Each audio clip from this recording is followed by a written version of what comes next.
Bonjour Guy Carlier. Bonjour Marco, bonjour Julie, Bonjour. bonjour à tous. Il y a un malaise avec François Bayrou? Oui, tout a commencé avant-hier sur Canal+, dans le grand journal de Michel Denisot. Ce soir-là, François Bayrou était invité. Oui, ils ne peuvent pas faire venir Ramayad tous les soirs. Évidemment, compte tenu des déclarations du leader du Modem sur les moqueries dont il est l'objet dans le petit journal de Yann Barthès, on attendait cette rencontre avec une certaine curiosité. Bon, il faut reconnaître que Bayrou a tout fait pour être l'objet de ces moqueries, notamment avec son shadow cabinet qui n'aurait même pas besoin d'être caricaturé, tant c'est déjà une caricature. Il faut dire aussi que François Bayrou a le don de trouver des idées de communication grotesques. On se souvient que lors de la campagne électorale de 2002, il avait décidé de faire sa tournée électorale dans un bus fonctionnant au colza pour marquer sa volonté écologiste. Du coup, quand il tenait son meeting après avoir traversé les cités dans un bus déglingué aux phares cassés, aux rookie queen et aux essuie-glaces qui balayaient dans le vide, sa crédibilité en prenait un sérieux coup. C'est d'ailleurs ce qui attend Jean-Luc Delarue dans sa prochaine tournée en camping-car. Avant-hier, François Bayrou se doutait bien qu'il ne serait pas accueilli au grand journal comme chez Michel Drucker, qui, pour lui être agréable, nous avait même infligé des polyphonies basques. Pour vous donner une idée, les polyphonies basques, c'est comme les polyphonies corses, mais en pire. Au grand journal, Bayrou eut droit à d'autres polyphonies.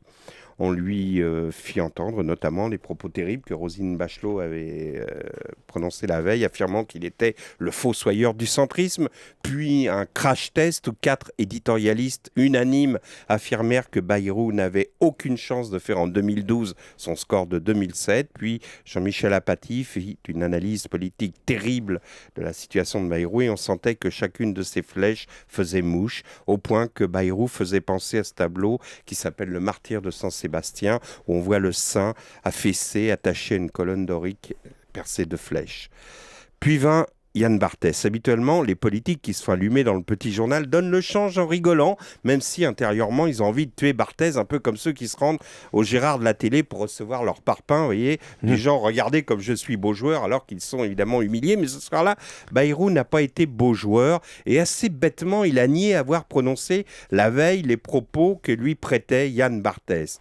Et même avec l'énergie du désespoir, il lança, vérifiez mon discours, je vous donne rendez-vous demain à la même heure, vous serez obligé de reconnaître votre manipulation.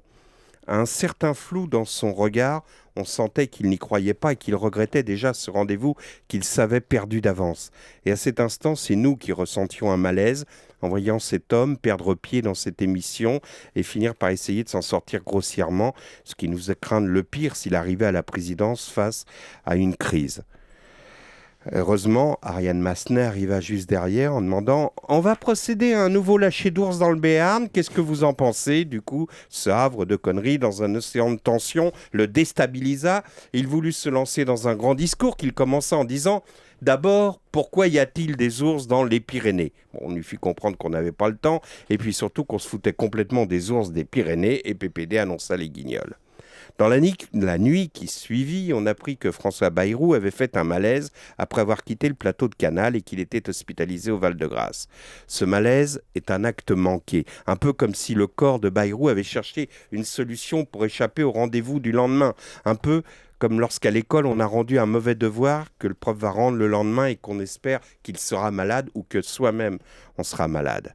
Ce matin, on peut lire dans l'IB que Canal+ déclare que cet incident est un moyen de faire pression sur la chaîne et la chaîne conclut en disant « Si ça commence comme ça, alors qu'on est à 18 mois de la présidentielle, ça promet ».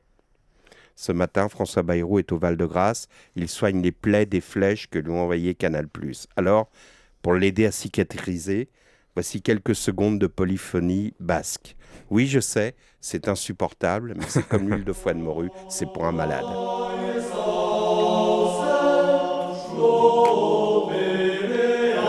Merci Guy Carlier.